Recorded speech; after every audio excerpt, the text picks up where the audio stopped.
খালাতো বোনের বিয়ে খেতে এসে আকস্মিকভাবে নিজের বিয়ে হয়ে যাবে তা কশ্চিনকালেও ভাবতে পারেনি ধারা। এখনো যেন সবকিছু স্বপ্নের মতো লাগছে। বিমূঢ় দৃষ্টিতে তাকিয়ে আছে সম্মুখে বসে থাকা অতি উৎসাহী মানুষদের দিকে। তাদের মুখে এতটুকু অনুশোচনা নেই।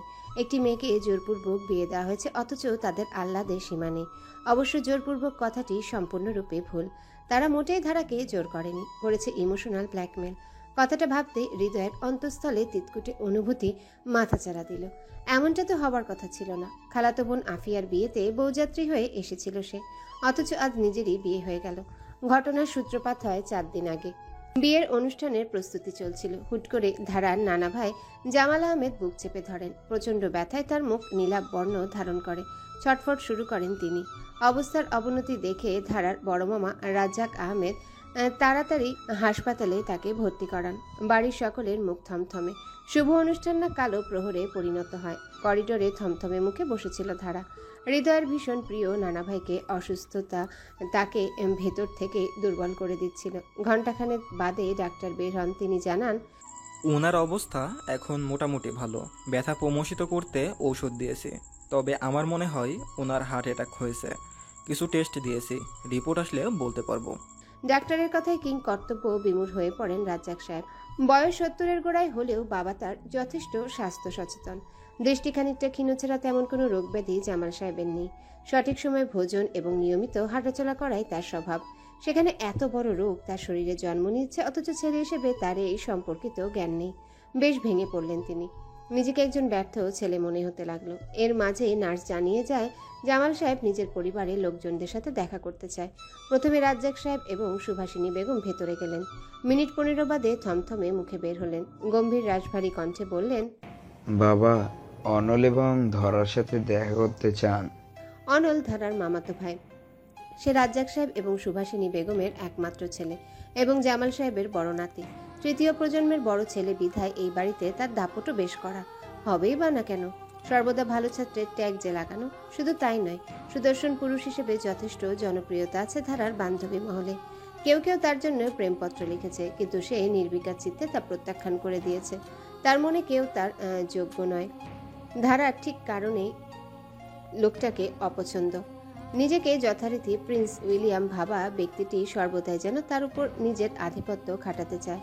ধারা আর চোখে অনলের দিকে তাকালো। লোকটা যেন নির্বিকার। মোবাইলটা পকেটে পুরে দাদার কেবিনের দিকে পা বাড়ালো সে। ধারাও একটা ছোট্ট নিঃশ্বাস গোপন করে পিছু নিল তার। কেবিনে প্রবেশ করতেই শুভ্র বিছানায় শায়িত নানা ভাইকে দেখে নিজেকে আটকাতে পারল না ধারা। প্রিয় মানুষটিকে হারানোর অনুভূতি হুল্লোড় করল। ধারা ছুটে গেল নানার কাছে। সে চায় না মায়ের মতো নানাকেও হারাতে। নানা ভাই নিষ্প্রভ হাসি একে বললেন, কি গো ধারারানী, কান্দো নাকি? কান্দো না, সবারই তো যাইতে হয়। এইসব কথা না বললে নয় দাদাজান, আপনি যথেষ্ট ফিট, ইনশাআল্লাহ কিছু হবে না। নির্লিপ্ত স্বরে কথাটা বলল অনল। ক্ষীণ বিরক্ত ছিল। তাকে বিচলিত দেখালো না। অপরদিকে ধারার কেঁদে কেটে একসার। আর তার কান্না যেন অনলের বিরক্তির উৎস। এবার বেশ আবেগী কণ্ঠে জামাল সাহেব বললেন, আমার মরতে ভয় নেই, শুধু একখান চিন্তাই দুর্বল করে দিচ্ছে। আমি চলে গেলে আমার ধারারানীর কি হইব? নানা ভাই, এভাবে বলবেন না। জড়ানো কণ্ঠে ধারা কথা বলছে। কাঁদতে কাঁদতে তার হিচকি উঠার জোগাড়। এদিকে ভ্রু কুচকে উঠে অনলের। সে খানিকটা বিস্মিত স্বরে বলে, ধারার কি হবে? ও তো বানের জলে ভেসে নেই। এতকাল যেমন আমাদের কাছে থেকেছে, আজও তাই থাকবে। তুমি বোঝো না অনল, এতকাল ওর বাপ আমার উপরে কথা কইতে পারেনি, তাই ওরে নিতে পারেনি। কিন্তু আমি মরলে ও হয়ে যাবে লাগাম ছাড়া সার। জোর করে ধারারানীকে লয়ে যাবে, আর তুমি কিছু করতেও পারবা না। ধারারানী ওই মহিলার কাছে থাকতে পারবে না। আমার ভাইবেই মন বইসে যায়। তাই আমি একখান সিদ্ধান্ত নিছি। ধারারানী, আমারে তুমি ভালোবাসো না? খুব খুব ভালোবাসি নানা ভাই। তাইলে আমার একখান কথা রাখবা? নানা ভাইকে শেষ কথা। আপনি যা বললেন তাই রাখবো। তাইলে তুমি অনলরে বিয়ে করবা, কথা দাও। তোমাদের সুখী সংসার দেখে মরেও শান্তি পাবো। কথাটা বজ্রপাতের মতোই ঠেকল ধারার কাছে। স্নায়ুকোষ কাজ করা বন্ধ করে দিল। কথাটা মস্তিষ্কে পেন্ডুলামের ন্যায় ঘুরতে লাগলো। বিমূঢ় কণ্ঠে বলে উঠল, জি। এইটাই একমাত্র উপায়। তোর বাপ আর কখনো তোরে জোর করতে পারবো না। আর রাজ্জাকেরও জোর থাকবে, তার ভাগ্নিকে নিতে পারবে, পুত্রবধূরে না। অসম্ভব। জামাল সাহেবের কথা তীব্র প্রতিবাদ জানালো অনল। ক্ষীণ কণ্ঠে বলে উঠল, পাগল নাকি? ধারা আর আমি অসম্ভব। আমি এই বিয়ে করব না। আমাদের বয়সের ডিফারেন্স দেখেছেন? ও কেবল 19-এ পা রেখেছে, আর এদিকে আমি 28। এত বয়সের ডিফারেন্সে বিয়ে করা অসম্ভব। উপরন্তু ও এখনো কেবল ভার্সিটিতে উঠেছে। বিয়ে করে সংসার করার থেকে ওর এখন পড়াশোনা করাটা বেশি জরুরি। আর আপনার নাতির মতো একটা স্টুপিড মেয়েকে বিয়ে করে নিজের জীবনের জলাঞ্জলি দেবার কোনো ইচ্ছে নেই আমার। আমি এসব আবদার মানতে পারবো না। আপনি রেস্ট নিন, ইনশাল্লাহ আপনার কিচ্ছু হবেও না। বলেই হনহন করে বেরিয়ে গেল অনল। অনলের স্টুপিড কথাটা কর্ণপাত হতে কান গরম হয়ে গেল ধারার। অন্য সময় হলে চার কথা শুনিয়ে দিত, কিন্তু অবস্থা অনুকূলে নেই, তাই চুপ থাকাই শ্রেয়। উপরন্তু সে যে মূর্তিরূপে বের হয়েছে তাতে বিয়ে হবে না, তাই মুহূর্তে উঠা রাগ জল হয়ে গেল। অপরদিকে জামাল সাহেব নাতির ঝাড়ি খেয়ে চুপ মেরে গেলেন। ধারা বিস্মিত হেসে বলল, নানা ভাই ঘুমান, আমি আসছি। ধারা ভেবেছিল বিয়ের ফাড়াটা হয়তো কেটে গেছে, কিন্তু তাকে ভুল প্রমাণ করলেন জামাল সাহেব। তিনি কঠোর প্রতিজ্ঞা নিয়েছেন বিয়েটা দিয়েই ছাড়বেন। জামাল সাহেব রিপোর্ট এলো, হার্টে ব্লক ধরা পড়ল। এই বয়সে অপারেশন করা অসম্ভব। অপারেশনে মৃত্যু ঝুঁকি আছে বিধায় ডাক্তার মানা করে দিলেন। এদিকে জামাল সাহেব ছেলে ও ছেলের বইয়ের উপর আবেগী অত্যাচার চালান। ফলে রাজ্জাক সাহেব এবং সুভাষিনী বেগম আবেগের তাড়নায় তার দলে ভিড়লেন। অনল অবিচল, সে বিয়ে করবেই না। কিন্তু বিধিবাম জামাল সাহেবের আবার বুকে ব্যথা শুরু হলো। ডাক্তারও তাকে চিন্তামুক্ত রাখতে নির্দেশ দিলেন। ফলে 70 বছরের বৃদ্ধের জিদের সামনে হেরে গেল 28 বছরের যুবকের নীতি। বাধ্য হয়ে নিজ বধূরূপে গ্রহণ করতে হলো ধারাকে। একই মঞ্চে বিনা নোটিশে বিয়ে হয়ে আফিয়ার এবং অনল ধারার। এখন লাল বেনারসি পরে ঘুমটা দিয়ে ফুলসজ্জিত বিছানায় বসে রয়েছে সে, তাও এমন এক ব্যক্তির প্রতীক্ষায় যাকে দুচোখে সহ্য হয় না। ধারার বড়মা সুভাষিনী বেগম প্রসন্ন মুখে ঘরে প্রবেশ করলো। ধারা টলমলে দৃষ্টিতে তার দিকে তাকালো। তিনি ধারার মনস্থিতি ঠাহর করতে পারলেন হয়তো। সবাইকে বের হতে বললেন কয়েক মুহূর্তের জন্য, তারপর ধারার পাশে বসলেন। তার মাথায় হাত বুলিয়ে দিতে দিতে নরম স্বরে বললেন, রাগ করেছিস বড়মার উপর? খুব রাগ করেছি। কেন করলে তোমরা এমন? এভাবে ইমোশনাল ব্ল্যাকমেল কেন করলে? কি করব বল, বাবার শরীরটা তো ভালো নেই। তার ইচ্ছের দামটুকু যদি না দিতে পারি, সারা জীবন দায়ী থেকে যাব। আর সত্যি বলতে আমিও মনে মনে চাচ্ছিলাম যেন তুই আমাকে ছেড়ে কোথাও না যাস। তোকে বিয়ে দেবার কথা ভাবলেই বুক কাঁপতো, তাই অমত করলাম না। জানি আমার ছেলেটা একটু দাম্ভিক, একটু তেতু স্বভাবের, কিন্তু ও তোকে খুব সুখে রাখবে, দেখিস। আচ্ছা, তুই খুশি নোস? আমার কাছে সারা জীবন থাকবি? বড়মার আবেগী স্বরে বলা কথাটা সম্মতি না দিয়ে পারল না। ধারার বয়স তখন কেবল 6 যখন তার মা সুরাইয়া বেগম ইন্তেকাল করেন। তখন থেকেই নানা বাড়িতে তার বেড়ে ওঠা। মায়ের মৃত্যুর পর অনাথ ধারাকে সামনে বসে থাকা নারীটি মাতৃস্নেহে মানুষ করেছে, তাই তাকে কষ্ট দেবার কথা ভাবতেই অস্থিরতা সৃষ্টি হয় ধারার মাঝে। মনে হাজারো অভিযোগ থাকলেও কিছুই বলে না সে। সুভাষিনী বেগম ধারার ললাটে চুমু এঁকে বলেন, চিন্তা করিস না, ইনশাআল্লাহ সব ঠিক হয়ে যাবে। সুভাষিনী বেগমের প্রস্থানের পর ডুকরে উঠে ধারা। অনুভূতিগুলো লাগাম ছাড়া হয়ে যায়। কিশোরী হৃদয়ের মাঝে যে প্রণয়ের অঙ্কুরোদ্গম হয়েছিল তা এখন পরিস্ফুটিত হয়ে ফুটন্ত গোলাপে রূপ নিয়েছে। সেখানে অনলের আগমন সে ফুলটিকে ঝরিয়ে দিতে সক্ষম। এই অযাচিত সম্পর্কটিকে কিছুতেই মেনে নিতে পারছে না ধারা। মুখশ্রীতে হাত দিয়ে কিছু সময় কাঁদে সে। ভাগ্যের এমন প্রহেলিকায় যেন নিজেকে অসহায় লাগছে ধারার, বড্ড অসহায়। সময় অতিবাহিত হতে লাগলো। কাঁদতে কাঁদতে ক্লান্ত হয়ে কখন ঘুমিয়ে গেছে টেরটাও পায়নি। সেই বেনারসি সেই সাজেই বিছানার উপর হয়ে ঘুমিয়ে গিয়েছিল। অবশ্য ঘুমাবেই না কেন, এই 4 দিন বিয়ের টেনশনে এক বিন্দুও ঘুম হয়নি। ধারার মনে হচ্ছিল এসব একটা বিশ্রী দুঃস্বপ্ন হলে মন্দ হতো না। ঘুম থেকে চোখ খুলতে দেখবে সব মিথ্যে, কিছুই ঘটেনি। কিন্তু তা হলো না। তন্দ্রা কাটতে ধাতস্থ হলো। সে ভারী কিছুর উপর শুয়ে আছে। চোখ না খুলে হাতড়ালো কিছু সময়, কিন্তু বুঝতে পারল না এটা বিছানা নাকি মেঝে। তখনই শীতল কণ্ঠ কানে এলো। স্পর্শ করা শেষ হলে হাতটা সরা। শীতল কণ্ঠ কর্ণপাত হতেই ঘুম পেছনের জানালা দিয়ে পালালো। শিরদাঁড়া বেয়ে হিম বয়ে গেল। তড়াক করে চোখ খুলল ধারা। চোখ খুলতে দেখলো যাকে সে মেঝে ভেবেছিল সেটা ছিল অনলের বলিষ্ঠ বুক। তন্দ্রা কাটতেই ধাতস্থ হলো। সে ভারী কিছুর উপর শুয়ে আছে। চোখ না খুলেই হাতড়ালো কিছু সময়, কিন্তু বুঝতে পারল না এটা কি বিছানা নাকি মেঝে। তখনই শীতল কণ্ঠ কানে এলো। শীতল কণ্ঠ কর্ণপাত হতেই ঘুম পেছনের জানালা দিয়ে পালালো। শিরদাঁড়া বেয়ে হিম বয়ে গেল।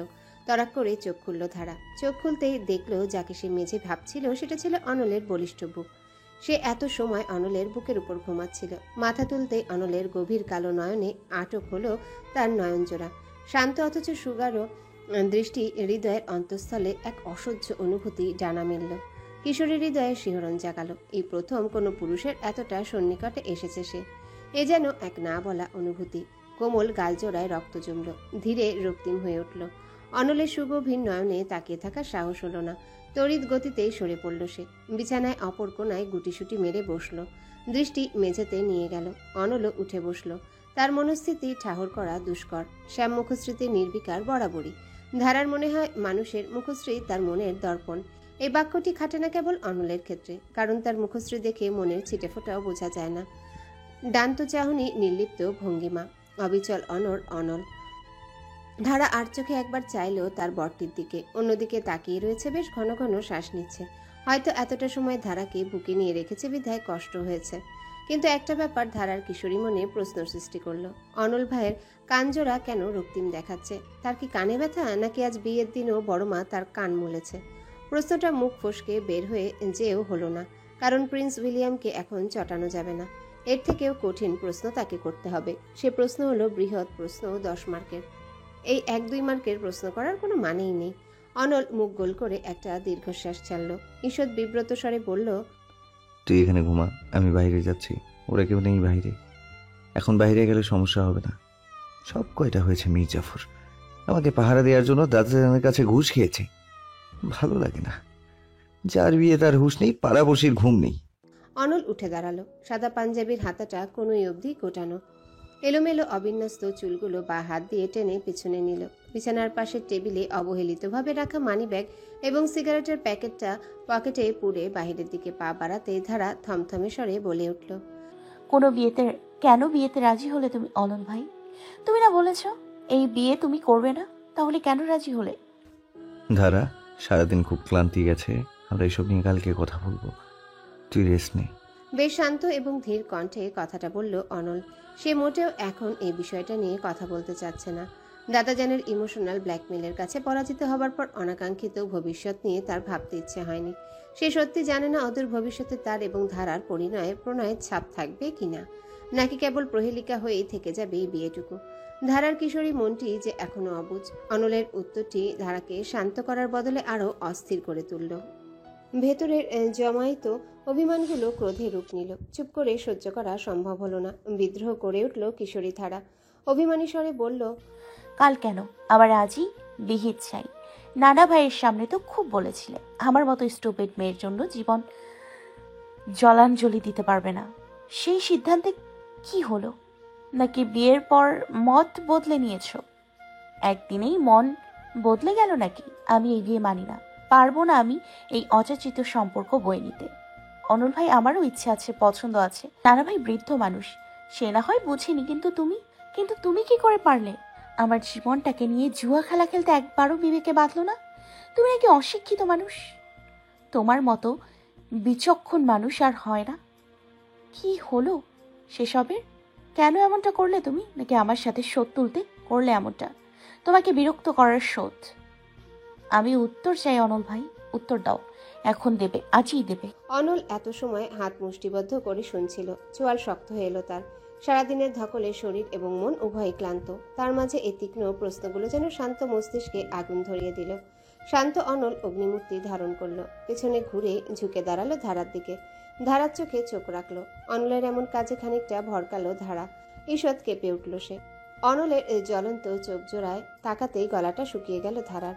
কিন্তু সেদিকে অনলের ভ্রুক্ষেপ হলো না। তীক্ষ্ণ স্বরে বলল, তোর কি মনে হয় আমি তোকে ভালোবাসি? আমার বুকের মধ্যখানে তোর জন্য অনুভূতিরা জোয়ার আনে। আমার বদ্ধ মস্তিষ্কে তোর নামে সত্য আবেগ আছে, যা প্রতিনিয়ত আমি লালন পালন করি পরম যত্নে। আত্মজেদি দাম্ভিক মানুষের মাঝে যে রক্তমাংসের হৃদয় যন্ত্রটা, তা তোর জন্য স্পন্দিত হয় প্রতিক্ষণ। স্পন্দনগুলো বেসামালা হয়ে যায় তোর জন্য। তোর তাই মনে হয়? ধারা বিমূঢ় দৃষ্টিতে তাকিয়ে থাকে অনলের দৃষ্টির দিকে। শান্ত দিঘির মতো চোখ জোড়া জ্বলছে। ছাইচাপা আগুনের মাঝে জ্বলন্ত সেই কয়লাটির মতো জ্বলছে। ধারা উত্তর দিল না। তবে এক তীক্ষ্ণ হাহাকার করে উঠল ভেতরটা। অনল সোজা হয়ে দাঁড়ালো। ক্রোধ সংবরণ করলো বড় বড় শ্বাস ছেড়ে, তারপর শীতল কণ্ঠে বলল, তোর যেমন হাত পা বাঁধা আমারও। দাদা জানে শরীর খারাপ, সে অসুস্থতাকে ঢাল বানিয়েছে। আর সত্যি বলতে তোকে সে মাত্রাতিরিক্ত ভালোবাসে। আমি চাই না তোর জন্য অযথা চিন্তা করতে করতে সে অসুস্থ হোক। আমি চাই না বেলা শেষে একজন ব্যর্থ নাতির ট্যাগ মাথায় নিতে। তার কিছু হলে নিজের কাছে অপরাধী হয়ে যাব। আর বাকি রইল এই বিয়ে। আমি আমার সর্বস্ব দিব যেন তোর কোনো অসুবিধা না হয়। আমার পক্ষ থেকে কখনোই কোনো অসুবিধা হবে না। তুই আমার স্পেসে প্রবেশ করবি না, আমিও তোর স্পেসে যাব না। এতকাল যেমন ছিলাম সেভাবেই থাকবো। এই সম্পর্কটার শেষ বাক্য বলার অধিকার শুধু তোর, কথা দিলাম। ধারাকে কোনো উত্তর দেবার সুযোগটি দিল না অনল। হনহন করে বেরিয়ে গেল সে। নীরব আধারে বসে রইল ধারা। ধীরে ধীরে শান্ত হয়ে উঠল পরিবেশ। নিবিড় নিস্তব্ধতা বিরাজ করল ঘরটিতে। ধারা উঠে দাঁড়ালো জানালার কাছে। আকাশ দেখা যাচ্ছে। আজ চাঁদটাও গা ঢাকা দিয়েছে বিক্ষিপ্ত কালো মেঘের আড়ালে। এক হাহাকার বিদ্যমান। হাহাকারটি কি তার হৃদয়ে নাকি প্রকৃতিতে জানা নেই, তবে চোখগুলো শান্ত রইল না। বিষাদ সিন্ধু উপচে উঠল। অনলের কথাগুলো অবিবেচকের মতো নয়, তবুও কেন যেন অশান্ত হয়ে উঠল নিবৃত্ত চিত্ত। মানুষটি সত্যি প্রহেলিকা, যাকে বোঝায় দায় হয়ে উঠেছে তার সাথে সারাটা জীবন কি পার করবে ধারা জানা নেই, কিচ্ছুই জানা নেই। পরদিন ধারার ফোলা চোখ মুখের জন্য হাজারো প্রশ্নের সম্মুখীন হতে হলো সুভাষিনী বেগমের কাছে, কিন্তু কোনো উত্তর দিতে পারল না। চুপ করে খাবার টেবিলে বসলো সে। সেখানে অনলের মুখোমুখি হলো। তারও মুখশ্রীতে বিষণ্ণতার ছাপ পেল। নির্ঘুম রক্তিম চোখজোড়া নামিয়ে রাখল সে। অপরদিকে জামাল সাহেবকে দেখা গেল অতি প্রসন্ন। কে বলবে তার 4 দিন আগে হার্ট অ্যাটাক হয়েছিল? তিনি দিব্যি রুটিতে ভাজি পুড়ে খাচ্ছেন। অবশ্য চিন্তা না থাকলে সবাই সুস্থ থাকে। এই দুশ্চিন্তাই সকল রোগের উৎস। নাস্তার টেবিলে সকলে বসলে অনল থমথমে গলায় বলে ওঠে, আমাদের আজ ঢাকা যেতে হবে। তোমরা জানো আমার নতুন চাকরি। আগামীকাল জয়েন না হলে বিপদ হবে। এই বিয়ের অজুহাতে হয়তো 1 সপ্তাহ পিছিয়েছি। উপরন্তু ধারার ক্লাসও আছে। এভাবে অফ দিলে ফেল মারবে নিশ্চিত। তাই বিয়ে যেহেতু সব অনুষ্ঠান শেষ, তাই আমাদের ঢাকা যাওয়াটা উচিত। বৌভাত ছাড়া বিয়ে হয়? আফিয়ার পরশু বৌভাত, আর তোদেরটাও তো বাকি। সুভাষিনী বেগমের কথা শেষ না হতেই অনল বাদ সাধল। হিনহিনে স্বরে বলে উঠল, আর কত? ফাজলামির একটা লিমিট থাকা উচিত। দাদা জানের অসুস্থতার কথা ভেবে বিয়ে করেছি বলে তোমরা আমাদের নিয়ে সার্কাস শুরু করবে, সেটা তো মানতে পারবো না। প্লিজ এবার রেহাই চাই। এবার ক্ষান্ত হও প্লিজ, হাত জোর করছি। অনল কথাটা বলেই হনহন করে ভেতরে চলে যায়। নাস্তার টেবিলে এক অস্থির নীরবতা নেমে আসে। জামাল সাহেব অপরাধী নজরে তাকিয়ে থাকেন নাতির যাবার পানে। জিদ দেখিয়ে কি ভুল করে ফেললেন? প্রশ্ন উকি দিতেই জেদি অন্তরাত্মা প্রতিবাদ করল, যা করেছেন নাতি নাতনির খুশির জন্য করেছেন। ওরা এখন না বুঝলেও একদিন ঠিক বুঝবে। অপরদিকে ধারা চিন্তিত হয়ে উঠল। চিন্তার কারণ ভার্সিটি। বিয়ে খেতে এসে নিজের বিয়ে হয়ে যাবার মতো নাটকীয় ঘটনাটা প্রকাশ পেলে বন্ধুমহলে নিউজ হয়ে যাবে সে। বিশেষ শিরোনাম হবার ভয়টা তাকে প্রচণ্ডভাবে নাড়িয়ে দিল। আরও একটা ভয়ও মাথাচাড়া দিয়ে উঠল। সাথে সাথেই প্রচণ্ড তিতকুটে একটা যন্ত্রণা অনুভূত হলো। যন্ত্রণাটার নাম জানা নেই ধারার। ভার্সিটির কৃষ্ণচূড়া গাছটা নুয়ে পড়েছে। স্বর্ণালী সকাল, লাল কৃষ্ণচূড়া, নীলম্বর, মৃদু বাতাস। এ যেন কবির লেখা কোনো কবিতার পটভূমি। এত সৌন্দর্যের মাঝেও এক মন খারাপ বিরাজমান। বিষণ্ণতা যেন সৌন্দর্যকে আরও ভয়ানক সুন্দর করে তোলে। কিন্তু ধারা উপেক্ষা করলো এই সৌন্দর্য। ব্যাগটা শক্ত করে ধরে এলোমেলো পায়ে সে হাঁটছে ক্লাসের দিকে। ঘুমহীন আরও একটা রাত কাটলো, তাও আবার অনলের ঘরে। যে ঘরটিকে বাঘে ডেরার মতো মনে হতো, সেই ঘরে ঘুম না আসাটাই স্বাভাবিক। আরও একবার নানা ভাইয়ের জন্য ধারাকে অনলের ঘরেই যেতে হলো। একই বিছানায় থেকেও যেন তাদের মাঝে ছিল ক্রোশের মতো দূরত্ব। ঘুমহীন রাত্রি শেষ হলে যেন বাঁচে সে। পূব আকাশের রক্তিম সূর্যটি নিজের অস্তিত্বের জানান দিতে উঠে পড়ল ধারা। তারপর নিজ ঘরে প্রস্থান করলো। ঘুমন্ত অনল টের পেল কিনা কে জানে। তারপর 9টা বাজতেই চলে এলো ভার্সিটিতে। নানা ভাইয়ের প্রশ্নের সম্মুখীন সে হতে চায় না। ক্লাসে আসতে মাহির দেখা মিলল। ধারার ভালো বান্ধবী বিধায় দুজনের মাঝে বেশ সখ্যতাও আছে। মাহি হুট করে প্রশ্ন ছুড়ল, কি রে, বিয়ের কি অবস্থা? প্রশ্নটা শুনে বেশ চমকে উঠল ধারা। ওরা কি জেনে গেছে? মাহি তখন বলল, আরে আফিয়া আপুর বিয়ে। ধারা যেন হাঁপ ছাড়ল। ছোট্ট একটা হুঁ করে বসলো বেঞ্চে। ধারার বিষণ্ণতা ভাবালো খুব মাহিকে, কিন্তু সে ঘাটালো না, উল্টো বলল, আজ আমাদের নতুন স্যার আসবে। আব্দুল্লাহ স্যার তো কানাডা চলে গেলেন। ওনার হাফ কোর্স নতুন লেকচারার পূরণ করবে। মেয়েরা বলছিল নাকি বেশ সুদর্শন দেখতে স্যার। তুই কি দেখেছিস? মাহির কথাগুলো যেন বাষ্পের মতো উড়ে যাচ্ছে। ধারার সেদিকে কোনো ভ্রুক্ষেপ নেই। সে নিজের বিবাহ বিভ্রাটের সত্যতা নিয়ে চিন্তিত। এর মাঝে 10টা বাজলো। আজকের দিনের মতো ক্লাস শুরু হলো। নতুন স্যারের আগমন ঘটল। নতুন স্যার প্রসন্ন চিত্তে বললেন, গুড মর্নিং। কিন্তু গুড মর্নিংটি ধারার চিন্তার জোয়ারে আঘাত হানল। বাস্তবে ফিরতে দারুণ বিস্ময় তাকে ঘিরে ধরল। যথারীতি তার মাথায় বজ্রপাত হলো। বিস্ফোরিত চোখে তাকিয়ে থাকলো সামনের মানুষটির দিকে। অস্পষ্ট স্বরে মুখ থেকে অজান্তেই বের হলো, অনল ভাই। ধারার মস্তিষ্ক অকেজো লাগছে। সাদা শার্ট, কালো প্যান্ট পরিহিত ফিটফাট ব্যক্তিটি হোয়াইট বোর্ডের সামনে দাঁড়িয়ে আছে। তার সাদামাটা মুখশ্রীতে স্মিত হাসি, হাতে মার্কার। মোটা ক্যালকুলাসের বইটা খুলে অঙ্ক তুলতে লাগলো। এদিকে ধারার মস্তিষ্ক শূন্য। তার স্নায়ুকোষে রেশারেশি চলছে। অনল নামক ব্যক্তিটি এখানে, শুধু এখানে নয়, সে তার কোর্স টিচার। ব্যাপারখানা ভাবতেই মাথাটা ঘুরে উঠল। অজস্র চিন্তা মস্তিষ্ক হানা দিল। কপালে বিন্দু বিন্দু ঘাম জমতে লাগলো। ধারার মনে হলো সে মাথা ঘুরে পড়ে যাবে। অনল তার বহুদিনের প্রাইভেট চাকরিটি ছেড়ে একটা নতুন চাকরি নিয়েছে। ব্যাপারটা ধারার অবগত ছিল, কারণ যেদিন অনলের চাকরির অ্যাপয়েন্টমেন্ট লেটার এসেছিল, সে পুরো পরিবারকে জম্পেশ বিরিয়ানি খাইয়েছিল। মহা আনন্দিত অনলকে সেদিন স্বাভাবিকের মানুষের ন্যায় হাসতেও দেখেছিল সে। অবশ্য হবেই বা না কেন, বড় মা বলেছিল এই চাকরিটা নাকি অনলের স্বপ্ন ছিল। কিন্তু এই চাকরি যে শিক্ষকতা, এবং তাও তার ভার্সিটি, সেটা খুনাক্ষরেও টের পায়নি ধারার। বাড়িতে একই ঘরে লোকটার সাথে থাকাটা অসহনীয় হয়ে উঠেছে। হাড় মাংস জ্বালিয়ে দিচ্ছে তথাকথিত প্রিন্স উইলিয়াম। গতরাতের কথাই ধরা যাক। হিংসুটে লোকটি ঘরের লাইট জ্বালিয়ে রেখেছিল। এদিকে লাইটে তীব্র আলোটা পড়ছিল সরাসরি ধারার চোখে। ধারা তখন বিনয়ী স্বরে বলেছিল, অনল ভাই, লাইট অফ করো, আমি ঘুমাবো। অনল তখন ল্যাপটপে কাজ করছিল। চোখ স্থির রেখে ঠোঁট বাঁকিয়ে বাঁকা হাসি হাসল সে, যার অর্থ আসো, এবার খেলা হবে। অনলের নির্বিকার মুখশ্রীর এই মিচকে হাসিটা ধারার অতি পরিচিত। ধারা বুঝল সে অসহায়। এই মানুষটি হাতে না মেরে তাকে ভাতে মারবে।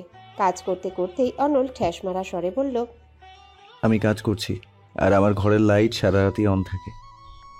ধারা তীর্যক চাহনিতে তাকিয়ে রইল নিষ্ঠুর মানুষটির দিকে। প্রচণ্ড ক্রোধ তখন ভর করল সমস্ত শরীরে। ক্রোধের অগ্নিতে যেন লোমকূপ অবধি চলছিল। কিন্তু সে নিরুপায়, কারণ এই ঘরটি সত্যি অনলের, তার রাজত্ব এখানে। লোকটা এতটা স্বার্থপর কেন? প্রশ্নের উত্তরটি সৃষ্টির উষালগ্ন থেকেই খুঁজছে ধারা। গতরাতে ঘুম না হবার আরও একটা মুখ্যম কারণ এই ক্রোধ। বাড়িতে অশান্তির পর ভেবেছিল যাক, ভার্সিটির কয়েক ঘন্টা জীবন শান্তিময় হবে। কিন্তু সেখানেও এই মানুষটির আগমন। অনল মৃদু হেসে পড়াতে ব্যস্ত। এদিকে ধারার মন পড়াতে নেই। সে অপলক দৃষ্টিতে তাকিয়ে আছে অনলের দিকে। অনল তাকে দেখেও না দেখার ভান করছে, যেন ধারার অস্তিত্ব নেই। এর মাঝে মাহি ধাক্কা দিল তাকে। চিন্তার প্রহরে বাধা পড়ল। পাশে ফিরতে এসে ফিসফিস করে বলল, অনল ভাই এখানে চাকরি নিয়েছে, বলিসনি কেন? আগে জানলে আমি সেজে বুঝে আসতাম। হ্যাঁ, প্রিন্স উইলিয়াম আমার অনুমতির জন্য যেন বসেছিল। এত বড় ধাক্কা খাবো জানলে আজ ক্লাসে আসতাম না। আচ্ছা, তোর সমস্যা কি বলতো? অনল ভাইয়ের কথা আসলেই তেলে বেগুনে জ্বলে উঠিস কেন? কারণ তোর প্রাণ প্রিয় অনল ভাইয়ের জন্য আমার জীবন দুর্বিষহ হয়ে উঠেছে। আর তোকেও বলিহারি, 28 বার প্রেমপত্র দিয়ে ছাকা খেয়েছিস, তাও কিভাবে ভাই এখনো লেগেই আছিস? আমি হলে তো কচু গাছে গলায় দড়ি দিতাম অপমানে। ন্যাড়া একবার বেলতলায় যায়। আমার তো মনে হচ্ছে তুই বেলতলার বাসিন্দা, তাও পার্মানেন্ট। ও তুই বুঝবি না, শেক্সপিয়ার বলেছেন, ফেইলিউর ইজ দ্য কি অফ সাকসেস। তোকে পার্সোনালি বলেছে? আর এটা শেক্সপিয়ার না রবার্ট ব্রুটস বলেছে? হ্যালো, কেউ তো বলেছে একবার না পারিলে দেখো শতবার। মাত্র তো 29 বার দেখেছি, এখনো শতবার হতে বহু দেরি। 29 বার মানে? মাহি ধারার প্রত্যুত্তরে কোনো কথা বলল না, বরং শুভ্র দাঁতগুলো বের করে হাসি মুখে ধারার দিকে তাকালো, যার অর্থ আজ তুমি আবারও আমার প্রেম কবুতর হবে। ধারার অস্থির কণ্ঠে বলল, না, আলবাত না। প্লিজ। পারবো না আমি। তপনের সামোসা খাওয়াবো, সাথে তরমুজের ঠান্ডা শরবত। নো নো, নেভার, কবি নেহি। প্লিজ দোস্ত, বান্ধবীর জন্য এতটুকু করতে পারবি না? ভাব একবার, তোর ভাবি হয়ে গেলে জীবন চেঙ্গালালা। প্লিজ প্লিজ প্লিজ, আমি তোর অ্যাসাইনমেন্টও করে দিব। অন্য সময় হলে অ্যাসাইনমেন্টের লোভটি হয়তো ধারার নৈতিকতাকে নাড়িয়ে দিত। চট করে নিয়ে নিত মাহির চিঠি। শত রিস্ক নিয়ে হয়েও বাঘের ডেরায় ফেলে আসতো। এরপর প্রিন্স উইলিয়াম বুঝে বেড়াতো। কিন্তু আজ কেন যেন সাহস হচ্ছে না, ইচ্ছেটাও নেই। সাহস না হবার কারণ ধারা এখন অনলের ওই ডেরাতেই থাকে, আর ইচ্ছে না হবার কারণটা ধারার নিজেরও জানা নেই। গাল ফুলিয়ে একটা দীর্ঘশ্বাস ফেলে সে অধৈর্য হয়ে বলে, দেখ মাহি আমার সমস্যার চিঠি পৌঁছে দেয়া না। সমস্যা খচ্চর মানুষটার ঠেস দেয়া কথা শোনায়। ও ঠিক আমার সামনে আসবে, খচাত করে তোরে চিঠি ছিঁড়ে ফেলে দিবে। বান্ধবী হয়ে এটা কার দেখতে ভালো লাগে? এর চেয়ে বরং সুদর্শন পুরুষকেই যেহেতু মন দিবি, তাহলে দিগন্ত, অভিক, নীরব এদের দেখ। হ্যাঁ, হয়তো প্রিন্স উইলিয়াম না, কিন্তু মনের দিক থেকে তারাও রাজা সিরাজউদ্দৌলা। মাহির মনটা মিয়ে গেল খানিকটা। সে কিশোরী কাল থেকে একজন পুরুষের প্রতি সে আকর্ষিত হয়েছে। এটাকে কিশোরী মনের আবেগ বলে নাকি ভালোবাসা তার জানা নেই। তাই তো এত প্রত্যাখ্যানের পর আবারও চিঠি পাঠাবার সাহস করছে সে। মাহি আবেগী কণ্ঠে বলল, এভাবে হয় না ধারা। ওরা আমার বন্ধু, কিন্তু অনল ভাই আমার ক্রাশ। এই অনুভূতিটা অব্যক্ত। উনি আমার সাথে কালে ভদ্রে যদি কোনো কথা বলে, আমার লজ্জায় মিশে যেতে মন চায়, কথাও জড়িয়ে যায়। এই অনুভূতিটা বোঝাতে পারবো না তোকে। যেদিন তোর এই অনুভূতিটা হবে সেদিন বুঝবি আমি কেন বেলতলার পার্মানেন্ট বাসিন্দা। ধারা চুপ করে গেল। তর্কে হেরে গেছে সে, কারণ এই অনুভূতিটার পরিচয় সে পেয়েছে। তার মনের আঙিনাতেও সুপ্ত ভালো লাগার বীজ যে সেও বুনে রেখেছে। এই ভয়টা তার ভেতরটাকে বারবার উথাল পাতাল করে দিচ্ছে।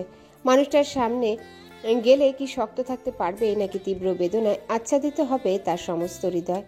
ভাবতেই পুনরায় মস্তিষ্ক যেন দুর্বল হয়ে উঠল। বিষণ্ণতা গলা চেপে ধরল। অবুঝ মন বুঝলো মাহির মনস্থিতি, তাই হাত বাড়ালো চিঠি নেবার জন্য। কিন্তু বিধি বাম, তখন কঠিন কণ্ঠ কর্ণপাত হলো। যদি ক্লাসে কথা বলতেই আসা হয় তবে আমার ক্লাসে আসার প্রয়োজন নেই। আমি দুজনেও ক্লাস করতে রাজি, যদি তারা অ্যাটেন্টিভ হয়। কথাটা সে সরাসরি ধারার দিকে তাকিয়েই বলল। ফলে সারা ক্লাসের কেন্দ্রবিন্দু হয়ে উঠল ধারা। পেছন বেঞ্চে বসে থাকা অভিক কলম দিয়ে খোঁচালো তাকে। ফলে ধারার সম্বিত ফিরল। সামনে তাকাতেই মুখোমুখি হলো অনলের তীক্ষ্ণ দৃষ্টি, নির্বিকার শক্ত মুখশ্রী। তাড়াতাড়ি মাথা নামিয়ে ফেলল। ভেবেছিল হয়তো এখানেই ক্ষান্ত হবে অনল, কিন্তু না। সে রীতিমতো বলল, তুমি second column, fourth row, second one, দাঁড়াও। এতক্ষণ যা বুঝিয়েছি বুঝেছো?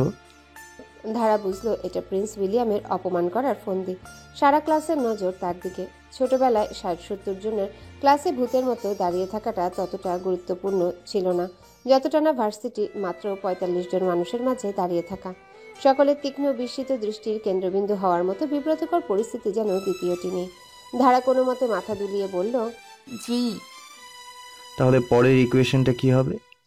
অনলের নির্লিপ্ত প্রশ্নের উত্তর নেই ধারার কাছে, কারণ সে তার একটা কথাও শুনেনি। বোঝা তো দূরের কথা। ধারাকে মাথা নিচু করে থাকতে দেখে অনল একটা দীর্ঘশ্বাস ফেলল। বাঁ হাতের বৃদ্ধাঙ্গুলি দিয়ে কপাল ঘষল। তারপর শান্ত কণ্ঠে বলল, দেখো, তোমাদের পানিশমেন্ট দেবার বয়স নেই, যথেষ্ট বড় তোমরা, ভার্সিটিতে পড়ো। অনেকে এখানে এনআইডি ধারীও আছে, সুতরাং তোমাদের বকাঝকা করা অত্যন্ত লজ্জাজনক ব্যাপার।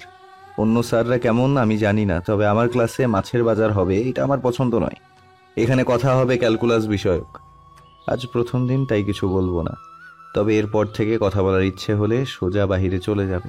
আমি তোমাদের উপস্থিতির মার্ক কাটবো না, তবে যদি আমি দেখি আমাকে ডিস্টার্ব করছো তবে পরীক্ষায় বসা মুশকিল হয়ে যাবে। নীরব ক্লাস। সকলের মুখে আতঙ্ক। সুন্দর মানুষের বাক্য এতটা কঠোর হতে পারে সেটা যেন অবিশ্বাস্য। এদিকে ধারা এখনো নতমস্তক দাঁড়িয়ে আছে। রাগ, ক্ষোভ, অপমান সবকিছু মিলিয়ে মিশিয়ে যেন একাকার হয়ে গেছে। নোনা জল রূপে চোখে বিদ্রোহ করছে। এখনই যেন তারা মুক্তি পাবে। অনল ভাই এমনটা না করলেও পারতেন। সে ইচ্ছে করে এমনটা করেছে যেন শোধ তুলতে পারে। অনল তাকে বসতে বললে সে বসে যায়, কিন্তু সারাটা ক্লাস নীরবই থাকে। মাহিও গুটিয়ে যায়। বান্ধবীকে চিঠি দেবার জিদ ছেড়ে দেয়। ক্লাস শেষে ধারাকে পাওয়া যায় না। নীরব, দিগন্ত, অভিক মাহিকে জিজ্ঞাসা করে, কিন্তু মাহি উত্তর দিতে পারে না। ক্লাস শেষ হতেই ধারা হনহন করে বেরিয়ে যায়। তার পিছু নেবার চেষ্টা করলে কড়া দৃষ্টি নিক্ষেপ করে। অতি প্রিয় বান্ধবী হবার কারণে ধারার কড়া নজরের অর্থ সে বুঝে যায়। ফলে বন্ধুমহল বিনা ধারায় ক্যাফেটেরিয়ায় যায়। ক্লাস করে এসে বইটা অবহেলায় টেবিলের উপর রাখে অনল। 50 মিনিট টানা কথা বলার অভ্যাস নেই বলেই টেবিলের উপর রাখা বোতল থেকে এক নিঃশ্বাসে পানি পান করে সে। 1 ঘন্টা পর আরও একটা ক্লাস আছে। মাথার উপর ফ্যানটা ঘুরছে, তবুও যেন অসহনীয় উত্তাপে ঝাঝা করছে শরীর। শার্টের হাতাটা গুটিয়ে চেয়ারে গা এলিয়ে দেয়। তখন পিয়ন হাসেম মামা আসেন। বিনয়ী স্বরে বলে, স্যার কিছু কি লাগবে? ঠান্ডা কিছু হবে? ত্রাণ দিই? দিন। হাসেম মামা চলে যাবার পর ডানবাহু চোখের উপর দিয়ে বসে থাকে। একটু শান্তি লাগছে। পর মুহূর্তে ক্লাসে ঘটে যাওয়া ঘটনাটা স্মরণে আসে। ধারার মূর্ছা যাওয়া ভারাক্রান্ত মুখশ্রী ভাসছে। এতটা করা না হলেও হতো, কিন্তু মেয়েটা এত কথা বলে। প্রথমে 2-3 বার উপেক্ষা করলেও শেষমেশ ক্রোধ ধরে রাখতে পারল না। আজ বুঝেছে তার রেজাল্ট কেন বাজে। ক্লাসে খেয়াল না থাকলে কি রেজাল্ট ভালো হবে? এর মাঝে সজোরে দরজা খোলার শব্দ আসে। অনলভাবে হাসেম মামা এসেছেন, কিন্তু ভুল। এ তো ধারা। রক্তিম চোখে রাগান্বিত দৃষ্টিতে তার দিকে তাকিয়ে আছে। অনল সোজা হয়ে বসল। হালকা কেশে স্বাভাবিক কণ্ঠে বলল, কি চাই? উত্তরটা পাওয়া হলো না, বরং তড়িৎ বেগে তার নিকট ছুটে এলো ধারা। শার্টের কলার চেপে ধরে তীক্ষ্ণ স্বরে বলল, প্রশ্নটা আমারও কি চাই? বাড়িতে জ্বালিয়ে শান্তি হচ্ছে না, এখানেও আমাকে জ্বালাতে হবে? সত্যি ছিল তাই না? ক্লাসে আমাকে অপমান করে খুব মজা পেয়েছো। শোনো অনল ভাই, এক মাঘে শীত যায় না। এখানে আমি তোমার ছাত্রী, কিন্তু বাসায় আমি তোমার বউ। তোমাকে কিভাবে তুর্কি নাচন নাচাই সেটা দেখো। আমার নামও ধারা, মনে রেখো। অনল বিমূর দৃষ্টিতে তাকিয়ে আছে। বউ শব্দটি তার মস্তিষ্কে স্নায়ু কোষে পৌঁছাতে সময় নিল। তার মুখে কোনো কথা নেই। সব কথা যেন বাষ্পায়িত হয়ে গেছে। চোখগুলো বিস্ফোরিত। অপলক দৃষ্টিতে শুধু রুদ্ররূপী ধারাকে দেখছে সে। ধারা বুঝল না সে কি ভয় পেয়েছে নাকি অতি শোকে বাকশক্তি হারিয়ে ফেলেছে। তবে প্রিন্স উইলিয়ামকে ভাবে থামিয়ে দিতে পেরে নিজেকে বাহবা দিতে ইচ্ছে হলো তার। এক প্রশান্তির ঢেউ বয়ে গেল যেন। এটাকেই হয়তো আত্মশান্তি বলে, কিন্তু এই খুশি টেকসই হলো না যখন একটা মৃদু স্বর কানে এলো। ও বস, ভুল সময় চলে এলাম নাকি? ধারার প্রশান্তির ঢেউ তিক্ত বিষাদে পরিণত হলো। যে ভয়টা পাচ্ছিল সেইটাই হলো। অবশেষে মানুষটার মুখোমুখি হতেই হলো। অনল দরজার দিকে তাকাতে দেখলো তার প্রিয় বন্ধু প্লাবন দাঁড়িয়ে আছে। প্লাবনকে দেখা মাত্র নিজের পরিস্থিতির জ্ঞান হলো তার। সাথে সাথে ধারার হাত থেকে নিজের কলা ছাড়িয়ে নিল। নিজের শার্টটা ঠিক করতে করতে বলল বিব্রত কণ্ঠে, আরে আয় আয়, আসলে অনলের কিছু বলার পূর্বেই প্লাবন তার ভুবন ভোলানো হাসি হাসলো। তারপর ধারাকে জিজ্ঞাসা করলো, কেমন আছো জল দাদা? ধারা এক কোণায় সিটিয়ে দাঁড়িয়ে আছে। অনুভূতিগুলো বেসামাল হয়ে উঠেছে। হৃদমাঝারে কালবৈশাখী ঝড় হচ্ছে। ধারা এই আশঙ্কাটাই করছিল। এই কিশোরী আবেগের মুখোমুখি হবার ভয়। প্রচণ্ড বিষাদের অনুভূতি হচ্ছে। অনুভূতিগুলো অব্যক্ত। সব যেন তিক্ত দুঃস্বপ্নের ন্যায় লাগছে। হয়তো ঘুম ভাঙলেই দেখবে সব আগের মতো নির্মল প্রশান্ত, কিন্তু সে তো হবার ছিল না। ধারার মুখে কথা নেই, সে শুধু নির্বাক দৃষ্টিতে তাকিয়ে আছে প্লাবনের হাসজ্জ্বল মুখের পানে। প্রচণ্ড আবেগ তার ভেতরটাকে তছনছ করে দিচ্ছে। সে জানতো মানুষটির মুখোমুখি হলে প্রচণ্ড কষ্ট হবে, কিন্তু কষ্টের মাত্রাটা জানা ছিল না। বর্তমানে এই মাত্রার খোঁজ মিলল তার। ধারাকে চুপ করে থাকতে দেখে প্লাবন পুনরায় প্রশ্ন করল। তখন কোনো মনে নিজেকে সামলে জড়ানো গলায় উত্তর দিল, ভালো। ধারার আর দাঁড়িয়ে থাকতে ইচ্ছা হলো না। সে পালাতে পারলে যেন বাঁচে। কোনো মতে বলল, তোমরা কথা বলো, আমি আসছি। কোনো মতে যেন ছুটে পালালো সে। ধারার এরূপ জড়তা নজর এড়ালো না অনলের। আর চোখে নিপুণভাবে লক্ষ্য করলো সে ধারাকে। ধারা চলে গেছে। প্লাবন অনলের মুখোমুখি বসলো। সেও এই ভার্সিটিরই শিক্ষক, তবে তার স্থায়ীকাল অনলের থেকে বেশি। অনল বলল, ট্যাং খাবি? খাওয়া যায়, যা গরম। আচ্ছা। মিনিট 10 মাঝেই হাসেম মামা 2 গ্লাস বরফ দেওয়া ট্যাং দিয়ে এলেন। একটা অনল নিজে নিল, অন্যটি প্লাবন। গ্লাসে চুমুক দিতে দিতে প্লাবন জিজ্ঞাসা করলো, তোকে ফোন করেছিলাম, 2 দিন মোটে ফোন ধরলি না। আফিয়াপুর বিয়েতে এত ব্যস্ত হয়ে পড়লি নাকি? আসলে বিয়ের কাজে ব্যস্ত ছিলাম। তাই বলে এত ভাবটা এমন যেন নিজের বিয়ে ছিল। হ্যাঁ, নিজেরই বিয়ের কাজে ব্যস্ত ছিলাম। কথাটা শোনা মাত্রই বিষম খায় প্লাবন। কাশতে কাশতে নাকে মুখে উঠে যায় তার ট্যাং। অনল একটা টিস্যু এগিয়ে দেয়। নিজেকে সামলে হতবাক কণ্ঠে অনলকে জিজ্ঞাসা করে, সত্যি? অনল দীর্ঘশ্বাস ফেলে। এক চুমুকেই ট্যাং শেষ করে। তারপর বিবাহ বিভ্রাটের সম্পূর্ণ কাহিনী খুলে বলে প্লাবনকে। প্লাবনের মুখ স্তম্ভিত। অবশেষে কিনা অনল বিয়ে করলো? ভার্সিটির পিচঢালা রাস্তার পাশ দিয়ে হাঁটছে ধারা। বড্ড এলোমেলো পায়ে হাঁটছে। মৃদুমন্দা বাতাসে তার এলোকেশ অবাধ্য হয়ে উঠছে। দক্ষিণ আকাশে মেঘের আনাগোনা। স্বর্ণালী তেজি সূর্যটাও মেঘের আড়ালে গা ঢাকা দিয়েছে। কৃষ্ণচূড়া গাছটার নিচে দাঁড়াতেই থেমে গেল ধারা। উদাস নয়নে তাকালো নীলাম্বরের পানে। তার মন মন্দিরেও আজ মেঘ মেদুর জমেছে। এখনই হয়তো ঝুমঝুম করে বৃষ্টি হবে। ভেসে যাবে সব তিক্ততা, ভেসে যাবে সব আবেগ। মাঝে জড়বস্তুর ন্যায় দাঁড়িয়ে থাকবে ধারা। অতীতের পৃষ্ঠা উল্টাতে ইচ্ছে করলো তার। সেই সুখ মিশ্রিত অতীত, যেখানে তার প্রথম সাক্ষাৎ হয়েছিল প্লাবনের সাথে। প্লাবন যখন প্রথম তাদের বাড়ি অনলের সাথে এসেছিল, তখন ধারা মাত্র ক্লাস 7-এ পড়ে। লম্বা অনলের সমান, ফর্সা মুখশ্রী, খাড়া নাক, সুগভীর উদাসী নয়ন আর মাথা ভর্তি কোকড়ানো চুল। বেশ নায়ক নায়ক দেখতে। পুরুষটি মৃদু হেসে জিজ্ঞাসা করেছিল, নাম কি তোমার? ধারা। জলধারা? সেখান থেকে ধারার নাম হলো জলধারা। কি চমৎকার আচরণ! ধারা মুগ্ধ হয়ে দেখল মানুষটিকে। প্রতিদিন একটা 2 টাকা দামের ইক্লেয়ার্স নিয়ে আসতো। ধারাকে দেখলেই চুলগুলো এলোমেলো করে হাতে ধরিয়ে দিত। এই স্নিগ্ধ স্মৃতিগুলো কিশোরী আবেগ হয়ে কখন যে মনের জমিনে বিদ্রূপে রোপিত হবে কে জানত। এই ভার্সিটির লেকচারার প্লাবন কথাটা জানার সাথে সাথেই ধারা জিদ হলো এই ভার্সিটির ছাত্রী হবে। তারপর সিনেমার মতো একটা সময়ে প্রেমপত্র পাঠাবে প্লাবনকে। কিন্তু সবই এখন স্বপ্ন। নানা ভাইয়ের জিদের কাছে কিশোরী আবেগ ভেঙে গড়িয়ে গেল। আবেগের সেই রঙিন ফুলটাও আজ ঝরতে বসেছে। ধারা ছোট্ট একটা নিঃশ্বাস ছাড়ল সন্তর্পণে। এই কিশোরী আবেগখানা তুলে রাখবে সে সঙ্গোপনে। ধারা খেয়াল করলো বৃষ্টি নামছে। 2-1 ফোঁটা করে অঝোর ধারায় নামলো বৃষ্টি। ভালোই হলো, চোখের জোয়ারটা বৃষ্টির দাপটে ঢাকা পড়ে গেল অবশেষে। অনলের বর্ণনা শোনার পর নিজের হাসি আর থামাতে পারল না প্লাবন। অট্ট হাসিতে ফেটে পড়ল সে। অনল ভ্রু কুঁচকে তাকিয়ে রইল। প্লাবনের হাসি তাকে বিরক্ত করছে। বন্ধুর দুর্দিনে কেউ এভাবে হাসে? এজন্যই হয়তো বলে কারোর পৌষ মাস কারোর সর্বনাশ। বিরক্তির স্বরে বলল, হাসি থামা, হলুদ দাঁতগুলো দেখতে ভালো লাগছে না। প্লাবন কোনো মতে হাসি থামিয়ে বলল, চটিস না, তবে বলেই দেবে দাদাকে হ্যাটস অফ। নয়তো আমাদের নারী বিদ্বেষী অনল কিনা বিয়ে করে তাও জলধারাকে ভাবা যায়? আমি মোটেও নারী বিদ্বেষী নই, এগুলো তোদের বিকৃত মস্তিষ্কের রটনা। ও তাই না? তাহলে অনল সাহেব বলুন তো, এত সুন্দর সুন্দর নারীদের কোমল প্রেম পত্রগুলো আপনার ডায়েরিতে স্থান না পেয়ে কেন ডাস্টবিনের ঠাঁই পায়? এই ঘটনাকে নারী বিদ্বেষী রূপে ব্যাখ্যা না করে অন্যভাবেও তো ব্যাখ্যা করা যায়। এই ধর, যে নারীদের প্রেমপত্র আমি পাই তাদের আমার মনে ধরে না, আর যাকে মনে ধরেছে তার প্রেমপত্র এখনো পাইনি। প্লাবন কিছু সময় ফ্যালফ্যাল করে তাকিয়ে থাকে অনলের মুখ পানে। অনলের বিরক্ত বাড়ে। কাছের বন্ধুটি অতি বিরক্তকর। প্লাবন আবারও অট্ট হাসিতে ফেটে পড়ে। হাসতে হাসতে বলে, আর কত শখ দিবি ভাই? একদিনে 2টা ব্রেকিং নিউজ।